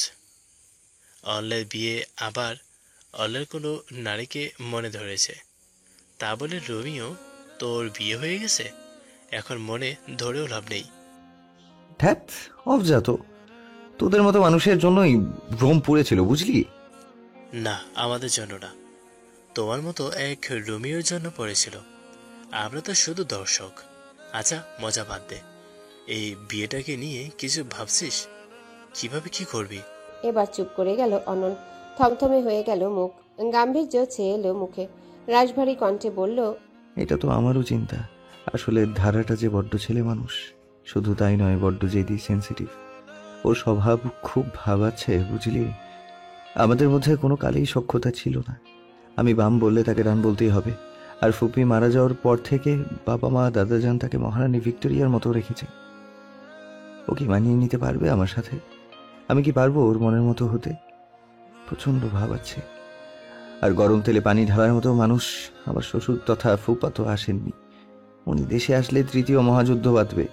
ভালো লাগে না। প্লাবন ম্লান হাসল। অনলের মাঝে বেশ পরিবর্তন লক্ষ্য করল সে। নিপুণভাবে দেখে নিল বন্ধুর মনটি।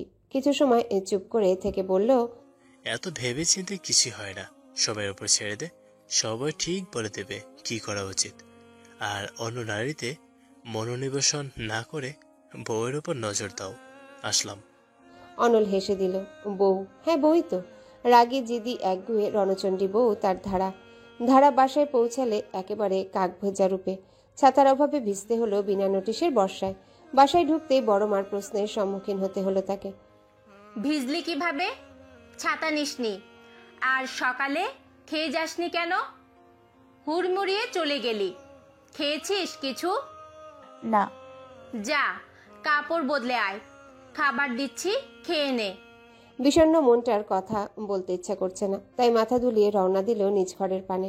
ঘরের দরজা খুলতেই মাথার উপর আরও এক দফা বাজ পড়ল। তার ঘর তো ঘর নয়, আস্ত গোয়াল ঘর। সব জিনিস এদিক ওদিক অবহেলায় পড়ে রয়েছে, আর খাটের উপর ছোট মামার যমজ দু কন্যে এশা এবং আশা একে অপরের চুল টানছে। ঠিক কী কারণে তাদের ঝগড়া চলছে জানা নেই। একেই মন খারাপের স্তূপ, ওপরে এমন অসহনীয় অবস্থা ঘরের।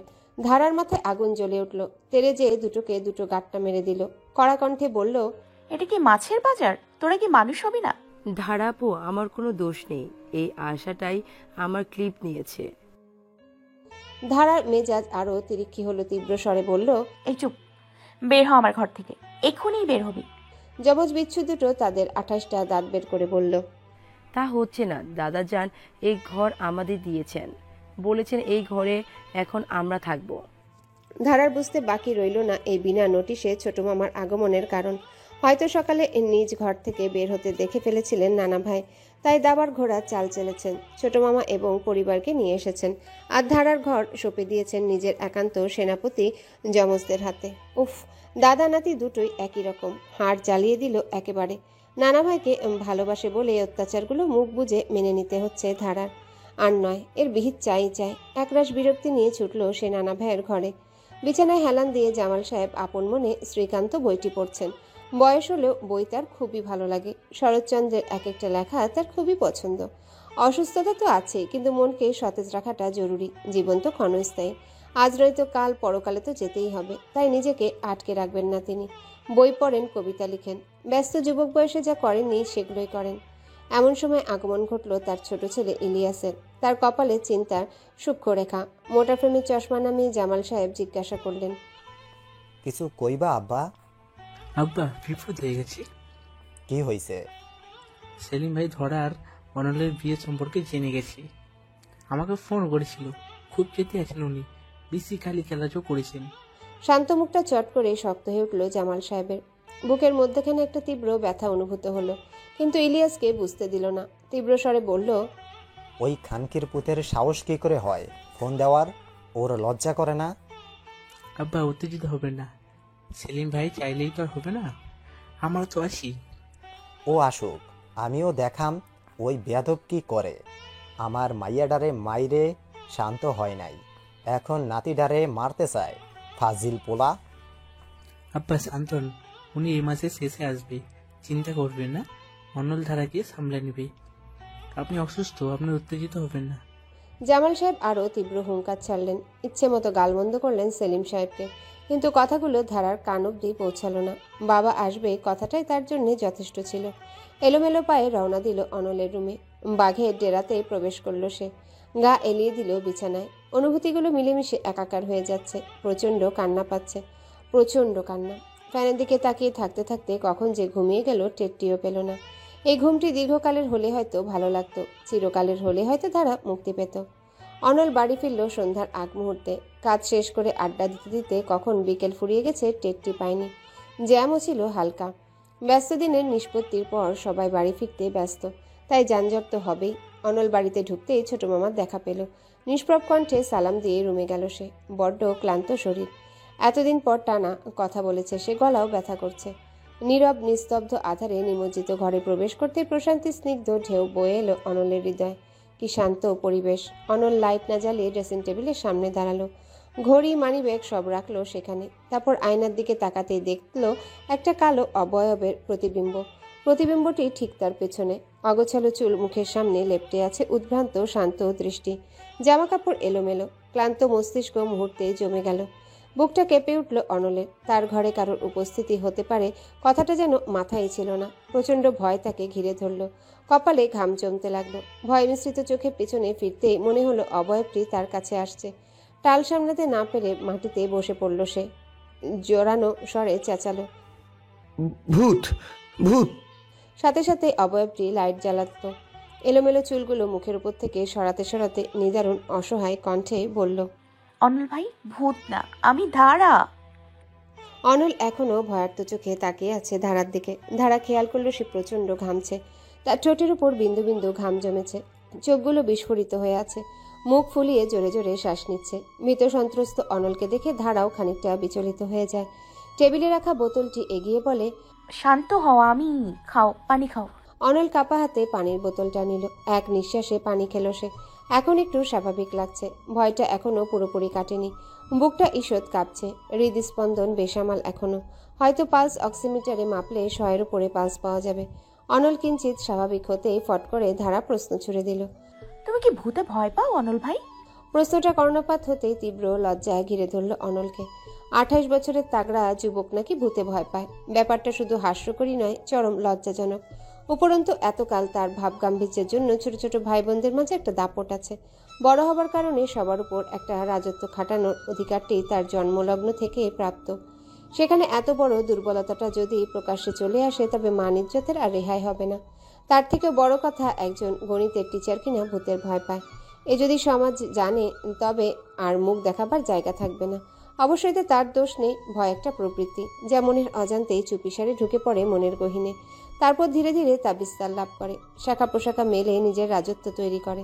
মস্তিষ্কের অজান্তে এই ভয়ের বিস্তার হয়। তারপর কোনো একটা ঘটনা ঘাপটি মারা ভয় লাফিয়ে বেরিয়ে পড়ে। অনলের সাথেও তাই হয়েছে। ছোটবেলার বিশ্রী স্মৃতিটুকু এতকাল বুকের ভেতরে ঘাপটি মেরেছিল। হঠাৎ ওই রূপে ধারাকে দেখে তা বেরিয়ে এসেছে। এটার যুক্তি অনল তৈরি করেছে। তার মনে ছিল না ধারা এখানে থাকে। সারাদিনের ক্লান্তিতে তার মস্তিষ্ক প্রায় বন্ধ হবার পর্যায়ে ছিল। আলো আধারের মিশ্রণে ওভাবে ধারার অবয়বে তার চিন্তাশক্তি লোপ পেয়েছে। তাই অজান্তেই ভূত ভূত বলে চেঁচিয়েছে। এটা অবচেতন মনের কারসাজি ব্যতীত কিছুই নয়। যদি হিমুর মতো বেখেয়ালি আধ্যাত্মিক চরিত্র ভয় পেতে পারে, মিসির আলীর মতো শক্ত মস্তিষ্কের নিপুণ চিন্তার বুদ্ধিমান চরিত্র ভয় পেতে পারে, এ তো অনল। শার্লক হোমস ও একবার ভয় পেয়ে গিয়েছিল, কবে মনে নেই অনলের। গলা খাকারে দিয়ে ধারার প্রশ্ন এড়াতে সে প্রতিবাদী স্বরে উত্তর দিল, আমি মোটেও ভূতে ভয় পাই না। তাহলে চেঁচালে কেন? আর কেন? সাজবেলায় এমন শাকচুন্নি সেজে ঘুরলে যে কেউই ভয় পাবে। আমি ক্লান্ত, তাই হুট করে আয়নায় তোকে দেখে একটু বিচলিত হয়ে গিয়েছিলাম, মোটেও ভয় পাইনি। অনলের জড়ানো কথাগুলো এত সময় শুনছিল ধারা, কিন্তু আর কিছুতেই নিজেকে আটকে রাখতে পারল না। অট্টহাসিতে ফেটে পড়ল। রকচটা গম্ভীর, দাম্ভিক, আত্মজেদি কঠিন অনল কিনা ভূতের ভয় পায়, মানা যায়? এটা তো কাজের মহলে আগুনের মতো ছড়িয়ে যাবে। অনলের এতকালের রাজত্বকে ভেঙে গুড়িয়ে দিতে একটা তথ্যই যথেষ্ট। ধারা হাসতে হাসতে খাটে শুয়ে পড়ল। শুধু যমজ বিচ্ছুদের জানালে এটা ব্রেকিং নিউজ হয়ে যাবে। অপরদিকে নিজের কাজে নিজের উপরই রাগ হচ্ছে অনলের। এতকালের সুপ্ত দুর্বলতাকে কিনা ধারার কাছে ধরা পড়ল।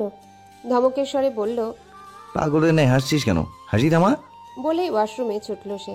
ধারার হাসি থামছেই না, বিশেষ করে অনলের বিব্রত মুখখানা। কাঞ্জোরা লজ্জায় রক্তিম হয়ে আছে। বিকেলে মন খারাপগুলো কোথায় যেন উবে গেল। কালো মেঘগুলো সরে উদিত হলো স্বর্ণালী কুসুম প্রভা। অবশেষে বাগে পাওয়া গেল প্রিন্স উইলিয়ামকে। খাবার টেবিলে অনল চুপ করে থাকলো। বিব্রত লজ্জা ক্রোধে মিশে যেতে ইচ্ছে হচ্ছে তার। খাওয়াটাও গলা দিয়ে নামলো না। ছোট মামা তাকে দুবার জিজ্ঞাসা করলো, তোর কি শরীর খারাপ আব্বা? না চাচু, একটু ক্লান্ত। অনলের চুপসানো মুখখানা প্রচন্ড প্রশান্তি দিচ্ছে ধারাকে। সে প্রসন্ন মুখে খাবার খাচ্ছে। তার মনে হচ্ছে এভারেস্ট জয় করেছে সে। এত বড় অস্ত্রটিকে গভীর চিন্তার সাথে ব্যবহার করবে সে। এসা ধারাকে মিটিমিটি হাসতে দেখে ফিসফিসিয়ে জিজ্ঞাসা করেই বসল, ধারাপু কি হয়েছে? একটু পর পর মেগি রোগীর মতো কেঁপে কেঁপে হাসছো কেন? লটারি পেয়েছি। কত টাকার? অমূল্য লটারি। এসা বুঝলো না কিছু। তীক্ষ্ণ দৃষ্টিতে তাকিয়ে রইল। মনে মনে বলল, এই মহিলার মাথা গেছে।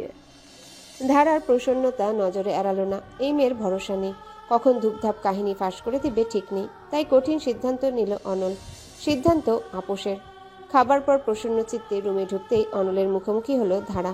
তির্যক চাহনি নির্বিকার মুখশ্রীটাকে উপেক্ষা করে ধারা ঢুকে পড়ল ঘরে। তখনই অনলই তাকে ডেকে উঠল। ধারা আত্মবিশ্বাসী কণ্ঠে বলল, কিছু বলবে? চরম ইতস্ততা লক্ষ্য করা গেল অনলের মাঝে। কিভাবে কথাটা বলবে বুঝে উঠতে পারছে না, কিন্তু বলতে তো হবেই। কোনো মতে গড়গড় করে বলল, আজ সন্ধ্যায় যা হয়েছে সেটা যেন এই ঘরের বাহিরে না যায়। কোন কথাটা? তুমি ভূতে ভয় পাও? ভয় পাই না, একটু ঘাবড়ে গিয়েছিলাম। খানিকটা প্রতিবাদী স্বরে বলে উঠল অনল। ধারা ঠোঁট চেপে হাসি আটকালো। তারপর বিস্তর ভাব দিয়ে বলল, আমার বইয়ে গেছে তোমার আদেশ মানতে। প্রিন্স উইলিয়াম বলি বলে মনে করো না সত্যি সত্যি তুমি প্রিন্স উইলিয়াম। আমি আমার মার্জির মালিক। বলেই চলে যেতে নিলে চট করে তার হাতটা টেনে ধরল অনল। হ্যাচকা টানে নিজের কাছে নিয়ে এলো। আকস্মিক কাজে খানিকটা চমকে উঠল ধারা। তাদের মধ্যকার দূরত্ব বেশি না। অনলের উষ্ণ নিঃশ্বাস আছড়ে পড়ছে ধারার মুখশ্রীতে। সুগভীর চাহনি ধারার চোখের মাঝে আবদ্ধ, আর তার শক্তবাহুর বেষ্টনীতে ধারা আবদ্ধ। এক মাদক গন্ধ নাকে এলো ধারার। গন্ধটি কি অনলের স্বতন্ত্র? জানা নেই। অনলের এমন কাজে ক্ষণিকের জন্য হলো ঈষৎ কেঁপে উঠল ধারা। ভীষণ লজ্জা ভর করল সমস্ত শরীরে।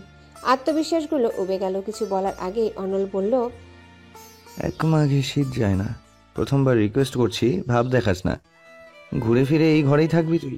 তারপর বাঁকা হেসে ছেড়ে দিল সে ধারাকে। আবার কুপকাত হলো ধারা। তীব্র অপমান, লজ্জা, ক্রোধের সংমিশ্রণে গা জ্বলে উঠল। ঝাঁঝালো স্বরে বলল, ভয় দেখাচ্ছ? আমি ভয় পাই না। আচ্ছা যা, যদি তুই এই ঘটনাটা চেপে যাস, আমি তোর যে কোনো 3টে উইশ পূরণ করব, যে কোনো 3টে, যা বলবি তাই। ধারা সন্দিহান নজরে চাইল তার দিকে। তার বিশ্বাস হচ্ছে না দাম্ভিক প্রিন্স উইলিয়াম তার সাথে আপোষ করতে চাচ্ছে। ধারা কিছুক্ষণ ভেবে বলল, বেশ, 4টে। এর মধ্যে একটি আজ থেকে আমি ঘুমানোর সময় লাইট অফ থাকবে, আর বাকিগুলো ভেবে দেখব। বেশ, রাজি আমি, কিন্তু এসা আসা যেন ঘুণাক্ষরেও সন্ধ্যার ঘটনাটা না জানে। বেশ, আর কিছু না। আপোষ করে নিলেও ধারা বেশ চিন্তিত। ঠকে গেল না তো? 4টে ইচ্ছের তো একটাই শেষ, আর 3টে কি এমন চাওয়া যায় যাতে প্রিন্স উইলিয়ামের অরাজকতা থেকে মুক্তি পাবে সে? অন্যদিকে ধারার দিকে সুগভীর নয়নে তাকে স্মিত হাসে অনল। এত ছেলে মানুষ কেন মেয়েটা? হয়তো এই প্রশ্নের উত্তর কখনো পাবে না সে। ধারার ঘুম ভাঙল বেশ সকালে। উষ্ণ কোমল প্রভা পর্দা ভেদ করে চুপি চুপি তখন রুমে প্রবেশ করছে। মৃদু নরম সোনালি রোদ। চোখ কষলে উঠে বসলো ধারা। কোলবালিশের দেওয়ালের ওপাশের জায়গাটা শীতল। অনল নেই। খানিকটা অবাক হলো, কিন্তু গা মাখালো না। আজকাল তার মনটা ফুরফুরে। অনলের ঘরে থাকলেও খুব একটা অসুবিধা হচ্ছে না। এখন আর সে কাজের বাহানায় লাইট জ্বালিয়ে উত্তপ্ত করে না ধারাকে। ফলে নির্বিঘ্নে ঘুমায় ধারা। ক্লাসেও মোটামুটি ভালোই চলছে। মাহিটাও সেদিনের পর চিঠি দেবার জেদ করেনি। গা টানা দিয়ে উঠল ধারার। আজ তাড়াতাড়ি যাবে ভার্সিটিতে, নাস্তাটাও করবে ক্যাফেটেরিয়াতে। আজ একটা বিশেষ দিন, তাই লেট করা যাবে না। ঝটপট তৈরি হলো সে। মুখ ধুয়ে বই খাতা গুছিয়ে নিল। সাদা একটা জামা পরে নিল। চুলগুলো একপাশে নিয়ে বেনুনি বাঁধল। ঠোঁটে দিল মিষ্টি রঙের লিপস্টিক। বেশ ভালো করে সেজে গুজেই বের হচ্ছিল। তখনই বাঁধল বিপদ। জামাল সাহেব বসার ঘরে চা খাচ্ছিলেন। ধারাকে বের হতে দেখে উনি নতুন ফরমান জারি করলেন। আজ থেকে তোমারে কলেজে অনল দিয়ে আসবে, ওই তোমারে নিয়ে আসবে। অনল তখন নাস্তা করতে ব্যস্ত। নানা ভাইয়ের এমন অযৌক্তিক ফরমানের কোনো প্রতিবাদ সে করল না। কিন্তু ধারা বলে উঠল, কেন? আমি তো একাই যেতে পারি। তাতে কি ধারানি, যাইবা তো একই জায়গায়।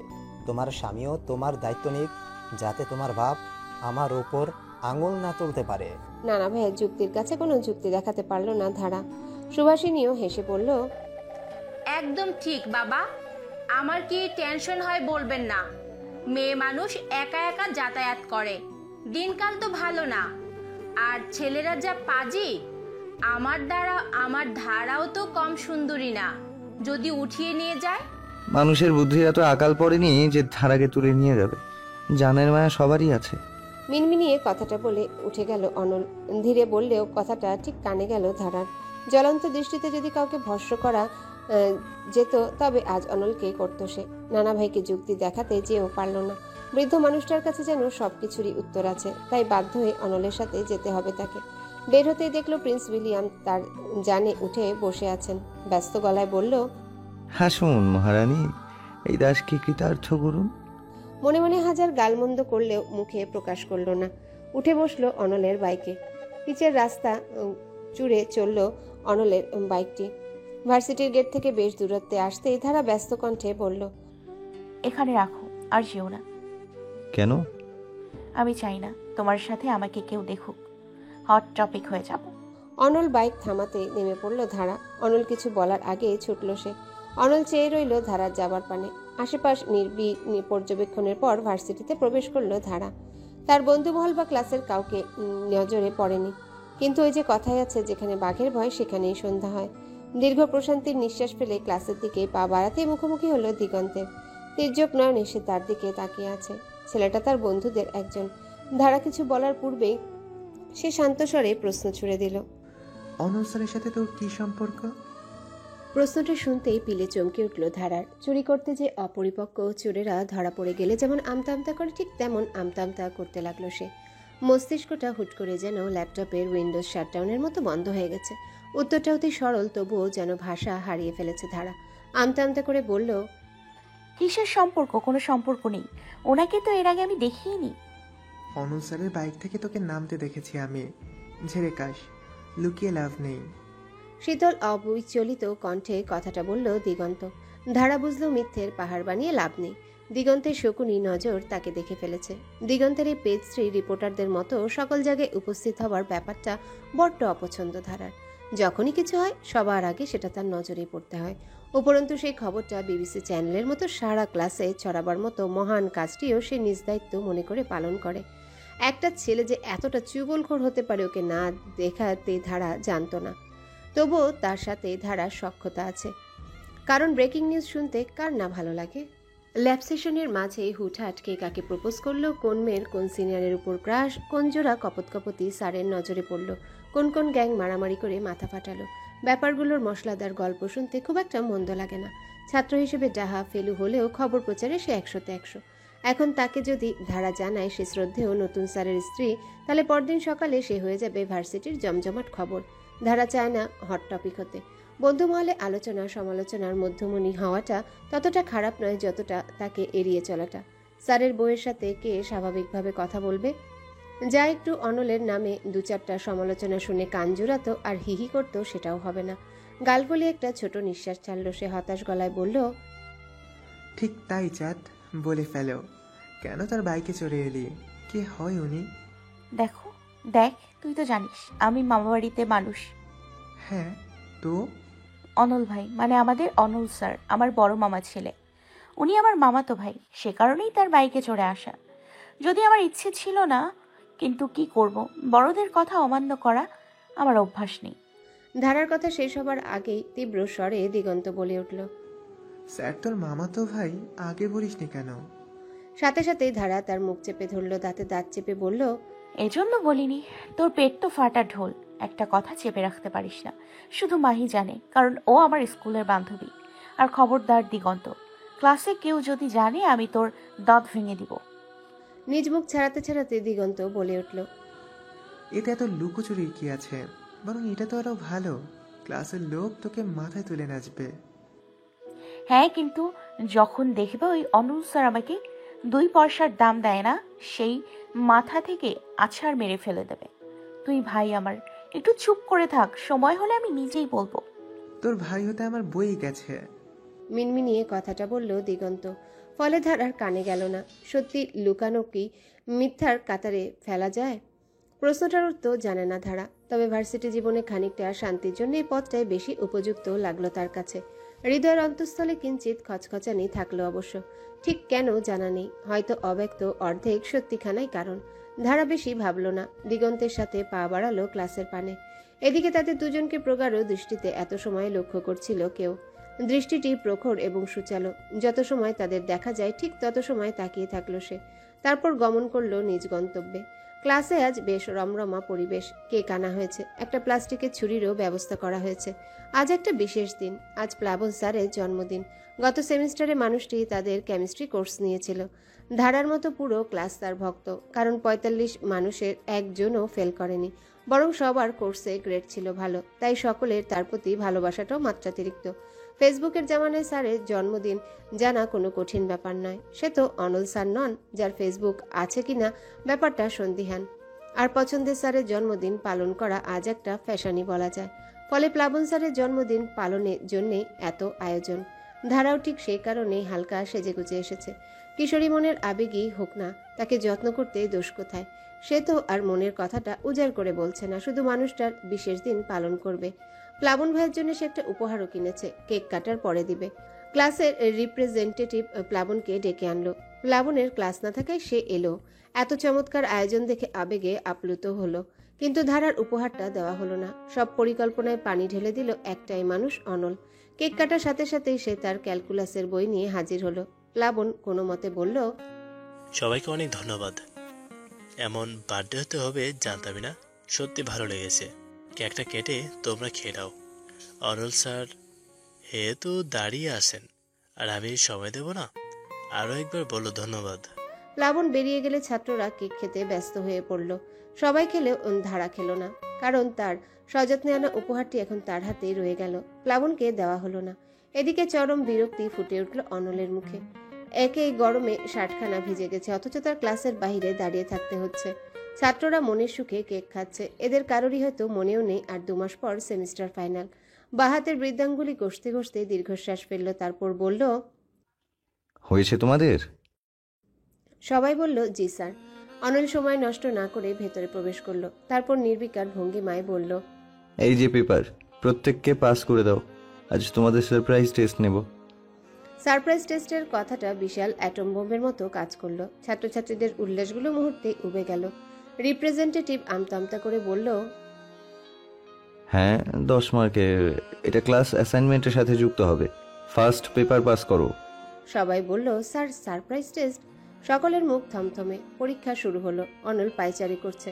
ধারার বেঞ্চের সামনে এসে এসে দাঁড়িয়ে গেল। সুচালো চোখে দেখলো ধারার সফেদ খাতা। রোল ব্যতীত একটা লাইনও লেখা নেই। সে প্রশ্নও তুলেনি।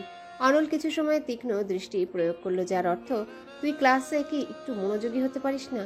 আমার বউ এত গবেট কেন? কিন্তু তার দৃষ্টিকে সম্পূর্ণ উপেক্ষা করে ধারা তার সাদা খাতা কাটাকাটি খেলতে লাগলো। সন্তর্পণে একটা দীর্ঘশ্বাস ফেললো অনল। তারপর আবারও হাঁটতে লাগলো। ব্যাপারটা দিগন্তে চোখ এড়ালো না। ক্লাস শেষে বন্ধুমহল বসলো ক্যাফেটেরিয়ায়। আজ ল্যাব নেই। সব ক্লাসের ঝামেলাও শেষ। নীরব ক্যাফেটেরিয়ার কাউন্টারের রফিক মামাকে বলল, মাম্মা, সবাইকে সামুজার তরমুজের শরবত দাও তো। যেতাছি, বসো। এই ছোটন, 5 নম্বর টেবিলে 5টা সামোসা আর 5টা জুস দে।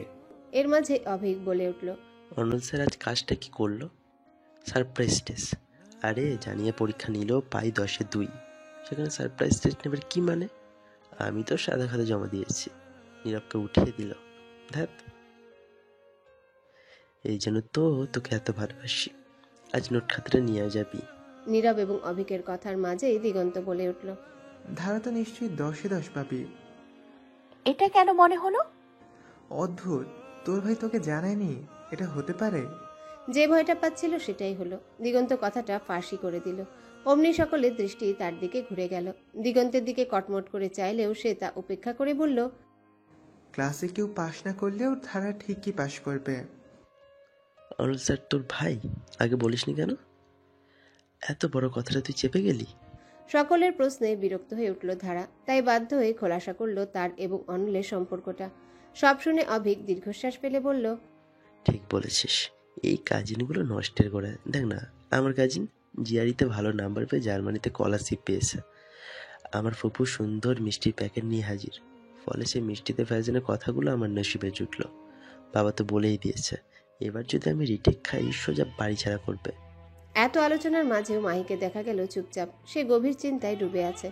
ধারা 2-4 বার জিজ্ঞাসা করলেও উত্তর দিল না। ম্লান হেসে বলল, কিছুই হয়নি।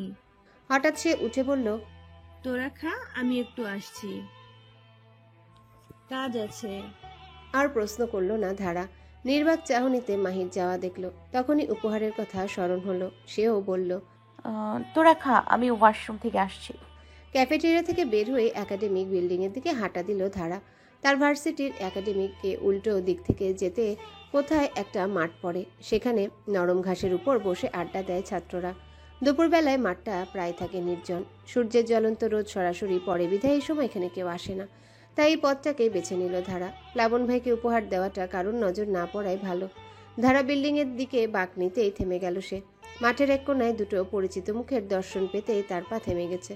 অনল এবং মাহিকে দেখা যাচ্ছে। মাহি মাথা নিচু করে আছে, লাজুক দৃষ্টি তার। ধারা একটু এগিয়ে গেল। লুকিয়ে এক কোনায় দাঁড়ালো সে। তখনই মাহির মৃদুস্বর কানে এলো, অনল ভাই, আমি আপনাকে বহুদিন যাবৎ পছন্দ করি। অনল ভাই, আমি আপনাকে বহুদিন যাবৎ পছন্দ করি। প্রতিবার আপনাকে সাদা কাগজে মুড়েই অনুভূতিগুলো জানিয়েছি, আর প্রতিবারই প্রত্যাখ্যান করেছেন আপনি নিষ্ঠুরভাবে। অনেক সাহস করে তাই সরাসরি কথাগুলো বলতে চাই। আবেগ বলুন, ছেলে মানুষই বলুন, আপনাকে আমার খুব ভালো লাগে। আপনাকে দেখলে বুকের ভেতরটা কেমন জানি করে। আমি ভাষায় প্রকাশ করতে পারবো না। এই অনুভূতির জোয়ারে সামলে রাখা কষ্টকর হচ্ছে নিজেকে। তাই আর সরাসরি বললাম, আপনি কি আমায় একটা সুযোগ দিবেন আপনার জীবনে আসার? মাহির কথাগুলো শান্তভাবে শুনল অনল। তার মুখশ্রী বরাবরের মতোই কঠিন, নির্বিকার। মাহির ফর্সা মুখখানা লাল হয়ে গেছে, গালে রক্ত জমেছে। চোখ নামিয়ে রেখেছে সে, কণ্ঠ জড়ানো লাগছে। অপরদিকে ধারার মনের ভেতর এক অজানা ঘূর্ণিঝড় শুরু হলো। এক অস্বস্তি অনুভূতি তাকে ঘিরে ধরল। এই অনুভূতির উৎস তার জানা নেই, তবে মাহির উপর ক্ষীণ ক্ষোভ হলো। মেয়েটা এতকাল তাকে প্রেম কবুতর বানাতো, তাকে পিয়ন বানিয়ে চিঠি পাঠাতো, অথচ অনল ভাইকে প্রণয় নিবেদনের ব্যাপারটা চেপে গেল। কতবার তাকে শুধালো, অথচ মেয়েটা কিছুই বলল না। ধারার ভালো লাগছে না, খুব অসহনীয় অনুভূতি হচ্ছে তার, কেন জানা নেই। উপহার দেবার ইচ্ছাটা মরে গেল। চুলোয় যাক উপহার। তার অনলের উত্তর জানার আগ্রহ হচ্ছে, কিন্তু পর মুহূর্তে অন্তরাত্মা বাদ সাধল। সে কেন উত্তেজিত হচ্ছে? মাহি তো প্রিন্স উইলিয়ামকে পছন্দ করে, তাকে মনের কথা বলায় দোষ কি? লুকিয়ে চোরের ন্যায় তাদের কথা শোনা কি খুব দরকার? তবুও যে মনটা আকুপাকু করছে, সব যুক্তিকে হার মানাচ্ছে অবুঝ মন। এমন অনুভূতিটাই প্রথম হচ্ছে। অনল এখনও নির্বাক। সে ঘড়ির দিকে একবার দেখে হাত দুটো পকেটে পুরল। ধারা আরও ভালো করে শুনতে আর একটু এগিয়ে আসতে শুকনো খড় শব্দ করে উঠল। মাহি চমকে বলল, হ্যালো বন্ধুরা, পরবর্তী পার্ট খুব তাড়াতাড়ি আসবে, তো সবাই অপেক্ষায় থাকো। আর চ্যানেলটি যারা এখনো সাবস্ক্রাইব করনি তারা পরবর্তী পার্ট দেখার জন্য চ্যানেলটি সাবস্ক্রাইব করে রেখো। ধন্যবাদ সবাইকে, আমাদের সাথেই থেকো।